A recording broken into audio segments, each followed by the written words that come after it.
Hello student. चलो आज हम लोग पढ़ते हैं एक ऐसा टॉपिक जो काफ़ी बेसिक है GOC2 के लिए। और बहुत सारे बच्चे पूछते हैं कि सर SN2 SN1 या E1 या E2 में मुझे कैसे मालूम चलेगा कि वो बेस है और या फिर न्यूक्लियोफाइल है और कैसे अटैक करेगा। तो चलो उसको आज क्लियर करते हैं और क्रिस्टल क्लियर करते हैं ताकि तुम्हें समझ में आ जाए। इसके बाद भी यदि कोई प्रॉब्लम आ रही है तो तुम मेल सेक्शन में जाना और तुम्हें जो भी प्रॉब्लम है तुम प्रॉब्लम टाइप कर देना, या तुम कोई मॉड्यूल सॉल्व करते हो तो उस मॉड्यूल में जो भी प्रॉब्लम है इसके रिगार्डिंग तुम सेंड करना। नेक्स्ट वीडियो लेक्चर में उसको हम लोग डिस्कस करेंगे, बट अभी इसको समझो। हमने लिख लिया है इसको ताकि टाइम का सेव हो और वीडियो लंबी ना बने, बोरिंग ना लगे। चलो देखो, ये है न्यूक्लियोफिलिसिटी एंड बेसिसिटी।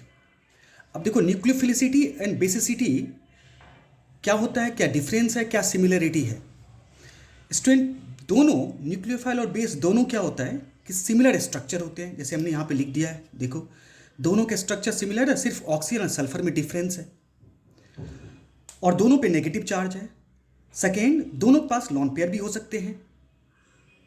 बट एक डिफरेंस है स्टूडेंट्स, क्या डिफरेंस है कि हमने चलो रेंडमली हमने कोई एक एनायंस लिया और उस एनायंस को हमने दो जगह से अटैक करवाया। एक अटैक करवाया कहाँ पे, सेंटर पे। दूसरा अटैक करवाया कहाँ पे हमने, एक प्रोटॉन्स पे। देखो यदि वही एनायंस प्रोटॉन पे अटैक करता है इसका मतलब वो हमारा बेस है, और यदि वो अटैक करता है सेंटर पे यानी कार्बन एटम्स पे तो हमारा न्यूक्लियोफाइल है। तो तुम्हारे एनसीईआरटी बुक के जो सेकंड बुक है उसके कवर पेज पे एग्जैक्टली दिखा हुआ है, तुम देखना कि वो जो तुम्हारा टर्ट ब्यूटॉक्साइड है वो कहाँ अटैक कर रहा है, हाइड्रोजन पे अटैक कर रहा है। देखना एनसीईआरटी बुक में। तो इसका मतलब वो क्या है, वो बेस है। तो केमिकल रिएक्शन को देख के तुम डिसाइड कर सकते हो कि तुम्हारा न्यूक्लियोफाइल अटैक कर रहा है कि बेस अटैक कर रहा है। हमेशा ऐसा नहीं होता है, जब इंक्रीजिंग ऑर्डर में या डिक्रीजिंग ऑर्डर में दिया रहता है क्वेश्चन तो वहाँ पे कंफ्यूजन होता है। तो उस पर भी हम लोग चलते हैं। पहले पहले एक चीज़ देख लो कि जो न्यूक्लियोफाइल बेस होते हैं दोनों के पास लोन पेयर हो सकते हैं, दोनों के पास नेगेटिव चार्ज हो सकते हैं। न्यूक्लियोफाइल अटैक करेगा सेंटर पे, बेस अटैक करेगा प्रोटॉन पे। अब देखो बेसिसिटी होता क्या है। बेसिसिटी होता है an atom donate electron pair to protons, correct. Any base when the donate electron to the protons, that is the basicity. अब यहाँ पे जो हाई बेसिसिटी होता है उसका काम क्या होता है। देखो जो हाई बेसिसिटी होगा वो हम किस टर्म्स में बोलेंगे। हाई बेसिसिटी का मतलब कि जब वो प्रोटॉन से अटैक करता है, जो प्रोटॉन पे अटैक करता है तो वो एक कंपाउंड फॉर्म करेगा, और कंपाउंड फॉर्म करने के बाद तुम जानते हो उसे हीट रिलीज करता है, यानी एक्सोथर्मिक होता है वो। कभी काल क्या होता है कि आपका जो बेस होता है वो इंडोथर्मिक भी बिहेव करता है, मीन्स वो ब्रेक भी करता है कंपाउंड को। तो इसलिए हम लोग क्या कहते हैं कि बेस जो होगा, बेसिसिटी जो किसी कंपाउंड का, वो थर्मोडायनेमिकली डिफाइन होता है क्योंकि वो हीट के रिलेटेड होता है। तो जो स्ट्रॉन्ग बेस होता है हमेशा इक्विलिब्रियम को फॉरवर्ड डायरेक्शन में फेवर करता है हमेशा। जैसे ये देखो हमने OH माइनस को अटैक कराया He पे, तो कहाँ गया ये, वाटर और A नेगेटिव रिएक्शन हमेशा कहाँ फॉरवर्ड किया, फॉरवर्ड डायरेक्शन में गया, बैकवर्ड में तो नहीं गया। तो या तो बेस को, किसी बेस को तुम थर्मोडायनेमिकली डिफाइन कर सकते हो या फिर उसको डिसोसिएशन कांस्टेंट से भी डिफाइन कर सकते हो। हमने इक्विलिब्रियम पढ़ा है कि डिसोसिएशन कांस्टेंट ज़्यादा होगा तो उसकी बेस ज़्यादा होंगे। अब ये पॉइंट ये आता है कि रिमूवल ऑफ प्रोटॉन्स उसे हम बेसिसिटी से भी डिफाइन कर सकते हैं, राइट। तो बेसिसिटी मतलब कोई भी एटम्स है वो पेयर ऑफ इलेक्ट्रॉन यदि प्रोटॉन को डोनेट करेगा तो वो क्या हो जाएगा, बेस हो जाएगा। बेसिसिटी कहते हैं उस कंपाउंड का। अब आ जाओ नेक्स्ट पार्ट पे चलते हैं जो है न्यूक्लियोफिलिसिटी में। अब देखो न्यूक्लियोफिलिसिटी क्या होता है, जब कोई एटम इलेक्ट्रॉन पेयर किसको डोनेट करेगा, किसी भी एटम को एक्सेप्ट हाइड्रोजन, तो वो क्या हो जाएगा, वो न्यूक्लियोफिलिसिटी कहते हैं, उस कंपाउंड की न्यूक्लियोफिलिसिटी कहते हैं। जैसे सपोज करो तुम्हारे पास A और B दोनों नेगेटिव है और A ने क्या किया, अटैक किया, तो A तो तुम्हारा न्यूक्लियोफाइल हो गया। इस कैरेक्टर को हम न्यूक्लियोफिलिसिटी कहते हैं। हम ये कह सकते हैं कि A माइनस और B माइनस में किसकी न्यूक्लियोफिलिसिटी ज़्यादा है। डन। तो न्यूक्लियोफिलिसिटी उस कैरेक्टर को कहते हैं, बेसिसिटी उस बेस के उस कैरेक्टर को कहते हैं जो उस तरह से बिहेव करता है। अब देखो न्यूक्लियोफिलिसिटी क्या होता है, जो रेट कांस्टेंट, मतलब न्यूक्लियोफिलिसिटी को रेट कांस्टेंट से भी हम वो लेके जा सकते हैं, उसको डिफाइन कर सकते हैं। और रेट कांस्टेंट मीन्स व्हाट, कि A और B है which will react faster on the substrate on the carbon atoms. So suppose A react faster on this carbon atom means the nucleophilicity of A is higher. We talk about the rate of the reactions. So nucleophilicity define the kinetically and basicity define the thermodynamically. Done? Okay. अब देखो होता क्या है कि nucleophilicity depend किस किस factor पे करता है। तो एक तो तुम्हारा बेसिसिटी हो गया, एक बेस पे डिपेंड करता है। दूसरा पोलराइजेशन पे डिपेंड करता है, क्राउडिंग पे डिपेंड करेगा, सॉल्वेशन पे एंड रिएक्शन पार्टनर पे। तो रिएक्शन पार्टनर, अब जब हम लोग SN1 SN2 पढ़ेंगे तो बताएंगे कि वहाँ रिएक्शन पार्टनर के बिहेवियर पर न्यूक्लियोफिलिसिटी कैसे डिपेंड करता है। अब ये देखो, जो बेसिसिटी होगा क्या होता है dear student, strong base usually strong nucleophile होता है, usually but not always true. तो स्ट्रॉन्ग बेस एक स्ट्रॉन्ग न्यूक्लियोफाइल होता है, करेक्ट। और जब तुम लेफ्ट टू राइट चलोगे तो बेसिसिटी एंड न्यूक्लियोफिलिसिटी दोनों डायरेक्टली रिलेट करता है, राइट। बट जब तुम टॉप टू बॉटम चलोगे तो बेसिसिटी न्यूक्लियोफिलिसिटी डायरेक्ट रिलेट नहीं करता है। अब देखो, जब लेफ्ट टू राइट चलते हैं तो क्या होता है, इलेक्ट्रोनेगेटिविटी बढ़ता है। तो जब इलेक्ट्रोनेगेटिविटी बढ़ेगा तो क्या होगा, एसिडिटी बढ़ता है। तो इसका मतलब तुम ये बोलोगे कि HF is a stronger acid as compare to CH4। तो CH4 का जो तुम कंजुगेट टर्म्स बनाओगे, हम लोग ब्रॉन्स्टेड एसिड एंड बेस पढ़ते हैं, तो जब कंजुगेट टर्म्स बनाना होगा तो क्या करते हैं, एक हम H को हटा देते हैं। तो जब एक H हटा देंगे तो CH3 नेगेटिव बन जाएगा। उसी तरह इसमें से एक H हटा देंगे तो NH2 नेगेटिव बनेगा, H2O हटाएंगे तो एक OH नेगेटिव बनेगा। तो मैं तुमसे पूछूं यदि कि बताओ इसमें से ज़्यादा स्ट्रॉन्गर बेस कौन सा है, तो क्या बोलोगे, CH4। और CH4 का कंजुगेट टर्म्स क्या होता है, CH3 negative. NH3 stronger base है एज कंपेयर टू वाटर, तो उसका कंजुगेट टर्म्स क्या होगा, NH2 नेगेटिव। तो स्टूडेंट याद रखना, कंजुगेट बेस हमेशा स्ट्रॉन्गर न्यूक्लियोफाइल होता है, बेस हमेशा स्ट्रॉन्गर न्यूक्लियोफाइल होता है देयर कंजुगेट एसिड से, करेक्ट। तो यहाँ पे CH3 नेगेटिव माइनस, और यदि मैं इसका ऑर्डर लिखूँ तो CH3 नेगेटिव सबसे स्ट्रॉन्गर बेस, ये सबसे स्ट्रॉन्गर न्यूक्लियोफाइल होगा, क्योंकि हमने क्या कहा, न्यूक्लियोफाइल एंड बेसिसिटी दोनों रिलेट करता है, डायरेक्टली रिलेट करता है लेफ्ट टू राइट। उसके बाद NH2 नेगेटिव, फिर OH माइनस, फिर F माइनस। अब देखो, अभी हमने कहा कि जो कंजुगेट जो बेस होता है वो स्ट्रॉन्गर न्यूक्लियोफाइल होता है कंजुगेट एसिड से। अब H2O का बेस क्या होगा, OH नेगेटिव। बेस कैसे तुम फाइंड करोगे, H हटा दो, तो अब इसका OH माइनस हो गया। तो ये देखो, H2O भी एक न्यूक्लियोफाइल है बट न्यूट्रल न्यूक्लियोफाइल है ना। तो अब OH माइनस और H2O में से कौन सा स्ट्रॉन्गर न्यूक्लियोफाइल है, तो OH माइनस एक स्ट्रॉन्गर न्यूक्लियोफाइल है। उसी तरह NH2 नेगेटिव एक स्ट्रॉन्गर न्यूक्लियोफाइल है as compare to NH3, their conjugate acid ये है, ठीक है।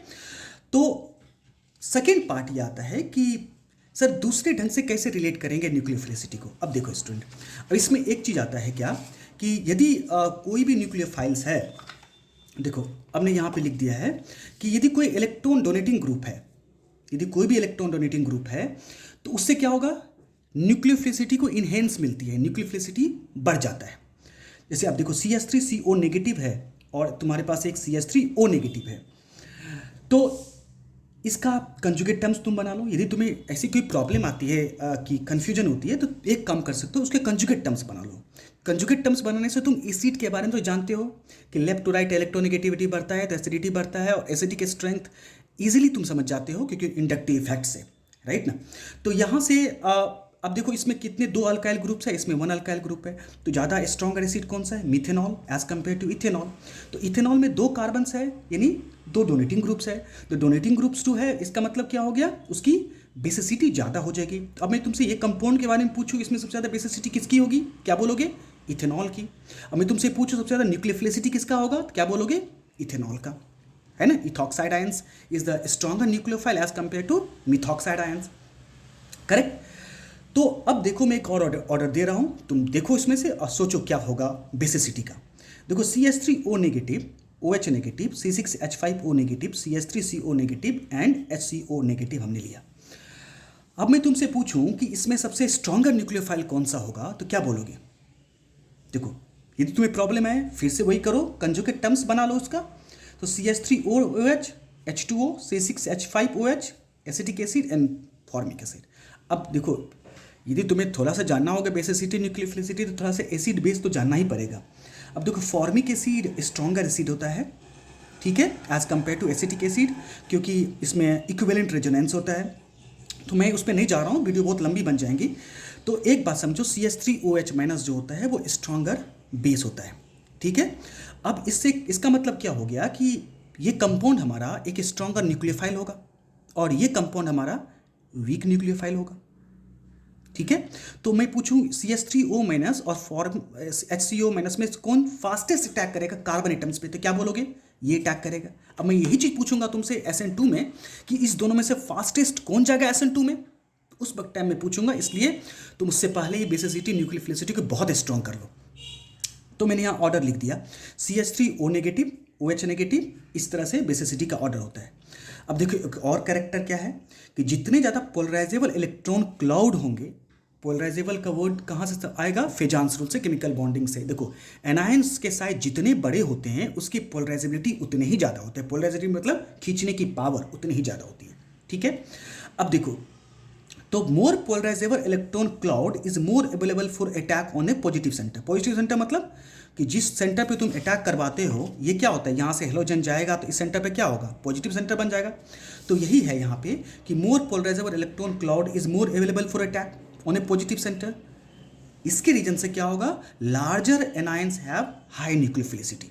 मतलब अब देखो O नेगेटिव S नेगेटिव, अब तुम जानते हो कि टॉप टू बॉटम क्या होती है, साइज इंक्रीज होता है। तो O नेगेटिव S नेगेटिव, तो लार्जर एनायंस S नेगेटिव, तो इसकी पोलराइजेबिलिटी ज़्यादा होगी इसके कंपेरिजन में, तो ये सब्सटेंस ज़्यादा स्ट्रॉन्गर न्यूक्लियोफाइल होगा इसके कंपेरिजन में, तो इसकी बेसिसिटी ज़्यादा होती है मेरे दोस्त। क्यों ऐसा बेसिसिटी ज़्यादा होता है? क्योंकि ये स्मॉल साइज होता है, हाई इलेक्ट्रोनेगेटिविटी होता है और एब्स्ट्रैक्ट में इजिली प्रोटॉन्स को एक्सेप्ट कर सकता है, तो इसलिए इसकी बेसिसिटी ज़्यादा हो जाएगी इसके कंपेरिजन में। सिमिलरली देखो RS नेगेटिव है, RO नेगेटिव है, तो RS नेगेटिव की क्या हो जाएगी? आपकी न्यूक्लियोफिलिसिटी ज़्यादा हो जाएगी इसके कंपेरिजन में। तो जो जितना ही लार्जर एनायंस होंगी उसकी न्यूक्लियोफिलिसिटी उतनी ही ज़्यादा होगी, ठीक है। चलो अब इसमें से एक और पार्ट आता है कि क्रॉडिंग का क्या प्रॉब्लम है। क्रॉडिंग क्या होता है? देखो क्रॉडिंग जिसे हम लोग स्टेरिक हिंड्रेंस कहते हैं, तो यदि तुम्हारे पास दो आयंस है, एक है इथॉक्साइड आयंस, दूसरा है टर्ड ब्यूटॉक्साइड, ये तुम्हारे NCERT बुक के फर्स्ट कवर पेज पे है। तो देखो क्रॉडिंग क्या करता है ना, न्यूक्लियोफिलिसिटी को डिक्रीज करता है, बेसिसिटी को नहीं, ठीक है। तो ये क्या है? एक्सेस क्रॉडिंग है। एक्सेस क्रॉडिंग कारण क्या होगा? इसकी बेसिसिटी ज़्यादा हो जाएगी, यानी ये इजीली प्रोटॉन को एक्सेप्ट कर सकता है। क्लियर? यानी ये अपना इलेक्ट्रॉन इजीली प्रोटॉन को दे सकता है, तुम जैसे बोल सकते हो। बोलो अब यहाँ पे न्यूक्लियोफिलिसिटी में क्या होता है कि अभी इसकी क्रॉडिंग ज़्यादा है तो न्यूक्लियोफिलिसिटी कम होगा, बेसिसिटी ज़्यादा होगा, इसकी क्या हो जाएगी? न्यूक्लियोफिलिसिटी ज़्यादा हो जाएगी। तो क्रॉडिंग वाले पे ध्यान रखना, जो क्रॉडिंग होता है वो कैसे अटैक करता है, तुम पढ़ोगे आगे जाके हॉफमैन्स प्रोडक्ट में कि सेम इसी तरह का कि हॉफमैन क्या करता है, एक लेस क्रॉडेड एरिया पे अटैक करता है, ठीक है। चलो अब मैं मूव करते हैं नेक्स्ट सॉल्वेशंस में कि सॉल्वेशन का क्या है। अभी तक तुम क्या पढ़े हो? अभी तक तुम ये देखे हो कि बेसिसिटी एंड न्यूक्लियोफिलिसिटी दोनों रिलेट करता है, दोनों डायरेक्टली रिलेट करता है, अभी तक तुम ये देख लियो। अब यहाँ देखो सॉल्वेशन क्या करेगा, इस चीज़ को इन्वर्स कर देगा। सॉल्वेशन इफेक्ट के कारण क्या होता है? न्यूक्लियोफिलिसिटी एंड बेसिसिटी दोनों इन्वर्सली रिलेटेड होता है। अब देखो सॉल्वेशंस क्या होगा? Polar protic and polar aprotic solvent. Usually organic में दो ही टाइप का सॉल्वेंट तुम पढ़ोगे, polar protic and polar aprotic. Polar protic का पोलर का मतलब है डायपोल एंड प्रोटिक मतलब व्हिच डोनेट प्रोटॉन्स। यहाँ पे क्या करेगा? ये डायपोल तो होगा बट ये प्रोटॉन डोनेट करेगा। एक सिंपली लैंग्वेज में तुम कह सकते हो कि सर ये हाइड्रोजन बॉन्ड फॉर्म करने की कैपेबिलिटी रखता है, ये हाइड्रोजन बॉन्ड फॉर्म करने की कैपेबिलिटी नहीं रखता है। जैसे तुम्हारा एसीटोन हो गया, DMSO हो गया, DMF हो गया, तो ये सब एक हाइड्रोजन बॉन्ड फॉर्म नहीं करेगा और ये compound usually hydrogen bond form करता है, या फिर ये कह दो कि प्रोटॉन डोनेट करेगा।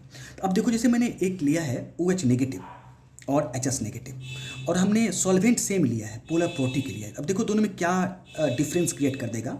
जैसे तुम वाटर लोगे OH माइनस, अब इसके जगह तुम F माइनस भी ले सकते हो। अब F माइनस या N फ्लोरीन, नाइट्रोजन, ऑक्सीजन, ये सब स्मॉल होते हैं साइज, तो जब तुम इसको डिजॉल्व करोगे वाटर में तो सॉल्वेशन एनर्जी बढ़ जाएगी। सॉल्वेशन एनर्जी मतलब कि around this atom there are so many water molecules will be capture, means water molecules capture this anions. As a result the movement of anions will be slow and the mobility will slow. तो इसके कारण क्या करेगा? Electron को donate नहीं कर पाएगा, right. तो जब OH माइनस तुम वाटर के साथ डालोगे तो एक हाइड्रोजन बॉन्ड बना देगा, तो स्ट्रॉन्गर बॉन्ड हो जाता है, तो इजीली डोनेट नहीं करता है इलेक्ट्रॉन पेयर को, राइट। या फिर तुम ऐसे भी कर सकते हो कि सॉल्वेशन एनर्जी बढ़ेगा तो उसके आसपास जो होगा वो क्या होगा? इलेक्ट्रॉन कैप्चर बढ़ जाएंगे, यानी वाटर के मॉलिक्यूल ज़्यादा हो जाएंगे, तो वो मूवमेंट नहीं कर पाएगा, वो डोनेट नहीं कर पाएगा, राइट। अब यहाँ पे देखो HS नेगेटिव क्या है? HS नेगेटिव लो चार्ज डेंसिटी होता है, इसके अंदर चार्ज डेंसिटी काफ़ी लो है, तो वी बॉन्ड भी वीक होगा, तो क्योंकि ये एक स्ट्रॉन्ग कोई बॉन्ड तो प्रॉपरली बना नहीं पाएगा वाटर के साथ, है ना, तो इसलिए इसके बॉन्ड वीक होते हैं, तो वो इजीली इलेक्ट्रॉन को डोनेट कर देता है। अब मैं क्या बोल रहा हूँ, अब देखो जो तुम्हारा एक एक एक कैरेक्टर है यहाँ पे, देखो HF है, HCl है, HBr है और HI है। अभी हमने क्या कहा कि nucleophilicity and basicity inversely related होगा, क्यों? क्योंकि तुम्हारा सॉल्वेंट के नेचर के कारण। अब देखो टॉप टू बॉटम चलोगे तो क्या होता है, एसिडिटी बढ़ता है ना। तो अब यहाँ पे HF देखो, HF क्या है, ज़्यादा बेसिक है, तो होना क्या चाहिए, जितना ज़्यादा बेसिक है उसकी न्यूक्लियोफिलिसिटी उतनी ही बढ़नी चाहिए, क्योंकि दोनों रिलेटेड होनी चाहिए। बट ऐसा नहीं है, क्योंकि यहाँ पे पोलर प्रोटिक सॉल्वेंट लेने पे HF क्या करता है कि हाइड्रोजन बॉन्ड फॉर्म कर देता है। समझ में आ रही बात? क्या करेगा HF, ये एक हाइड्रोजन बॉन्ड फॉर्म कर देगा पोलर प्रोटिक के साथ। एग्जैक्टली हाइड्रोजन बॉन्ड फॉर्म का रिस्ट्रिक्टेड हो जाएगा, डोनेट नहीं कर पाएगा। तो इसलिए HI क्या करता है, पोलर प्रोटिक में एक स्ट्रॉन्गर न्यूक्लियोफाइल की तरह ट्रीट करता है। जब तुम टॉप टू बॉटम चलोगे तो बेसिसिटी डिक्रीज करता है, बट न्यूक्लियोफिलिसिटी इंक्रीज करता है स्टूडेंट्स। क्लियर? तो I- इसलिए तुम्हारा एक स्ट्रॉन्गर न्यूक्लियोफाइल हो जाता है as compare to Br negative, Cl negative, F- because of polar protic HF form करेगा, हाइड्रोजन बॉन्डिंग रिस्ट्रिक्ट हो जाएगा, मूव नहीं कर पाएगा, इलेक्ट्रॉन डोनेट नहीं कर पाएगा। अब पोलर एप्रोटिक में बोलूँ तो, अब देखो पोलर एप्रोटिक में ऑर्डर डिफरेंस हो जाएगा। पोलर एप्रोटिक में F- तो हाइड्रोजन बॉन्ड बनाएगा नहीं, तो जब ये हाइड्रोजन बॉन्ड बनाएगा नहीं तो ये डोनेट कर सकता है इलेक्ट्रॉन। तो पोलर एप्रोटिक में ऑर्डर हो जाएगा F- का सबसे ज़्यादा, फिर Cl नेगेटिव का, फिर Br नेगेटिव का, फिर I- का। तो तुम ये बोलोगे कि सर पोलर एप्रोटिक में top to bottom nucleophilicity and basicity दोनों डिक्रीज करता है। पोलर प्रोटिक में top to bottom nucleophilicity increase करेगा, बेसिसिटी डिक्रीज करेगा। करेक्ट? अब एक और चीज़ यहाँ पे है कि मैं एक लिख रहा हूँ कि एक्सेलेंट न्यूक्लियोफाइल कौन सा होता है। अब देखो CH3O negative, Cn negative, HS negative, I- ये एक स्ट्रॉन्गर न्यूक्लियोफाइल होता है, राइट? मीन्स एक्सेलेंट न्यूक्लियोफाइल तुम इसको बोल सकते हो, बहुत अच्छा न्यूक्लियोफाइल होता है ये। अब फेयर न्यूक्लियोफाइल में ये होता है, इसके बीच के जो न्यूक्लियोफाइल होगा वो होता है एवरेज न्यूक्लियोफाइल, राइट? बट तुम्हें जानना है कि ऑर्डर न्यूक्लियोफाइल का कैसे अरेंज कर सकते हैं, राइट? अब देखो एक और चीज़ यहाँ पे है कि सर यदि NH3 और दो ऐसे कंपाउंड है जो न्यूट्रल है, उसमें कैसे मालूम चलेगा कौन स्ट्रॉन्गर न्यूक्लियोफाइल है? देखो हाइड्राजीन हमने लिया, एक अमोनिया लिया। हाइड्रोजन के पास क्या होता है, एक 2 लोन पेयर होता है। तो तुम पढ़े हो केमिकल बॉन्डिंग में, लोन पेयर रिपल्सन होगा, रिपल्सन होगा तो क्या होगा, बॉन्ड ब्रेक करने के चांसेस होते हैं। बॉन्ड ब्रेक होगा तो वो इजिली इलेक्ट्रॉन को डोनेट कर सकता है। करेक्ट? तो इसलिए ये कंपाउंड क्या होगा, एक स्ट्रॉन्गर न्यूक्लियोफाइल हो जाएगा अमोनिया से। सिमिलरली तुम्हारा हाइड्रोजन पेरोक्साइड के पास भी लोन पेयर होता है, तो सेम रिपल्सन होगा, तो ब्रेक होगा तो इजीली डोनेट कर सकता है electron as compare to water. Correct? तो ये ऑर्डर होता है बेसिसिटी का और न्यूक्लियोफिलिसिटी का। मैं तुम्हें एक एडवाइस देता हूँ, बेस्ट है कि जब भी तुम्हें प्रॉब्लम होगी तुम उसका कंजुगेट टर्म्स बनाओ, और कंजुगेट टर्म्स के बाद उसको चेक करो कि कौन स्ट्रॉन्गर एसिड है, कौन स्ट्रॉन्गर बेस है, उससे रिलेट करो।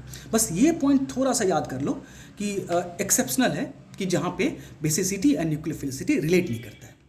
करेक्ट? तो नेक्स्ट वीडियो में हम लोग क्या पढ़ेंगे, लिविंग ग्रुप एंड एसिडिटी, क्योंकि वो एक रिलेट करता है एक दूसरे को। ठीक है? और उसी टाइम में हम लोग कुछ क्वेश्चन को भी डिस्कस करेंगे, जो इन सब का क्वेश्चन होगा, 5-6 डिस्कस करेंगे ताकि तुम्हें और क्रिस्टल क्लियर हो जाएगा कॉन्सेप्ट। और यदि समझ में आ गया अपने फ्रेंड्स में शेयर करो, और क्वेश्चन में प्रॉब्लम है, कोई क्वेश्चन सॉल्व कर रहे हो तो वो सेंड करो, मैं उसको भी डिस्कस करूँगा नेक्स्ट वीडियो लेक्चर में। चलो, थैंक यू।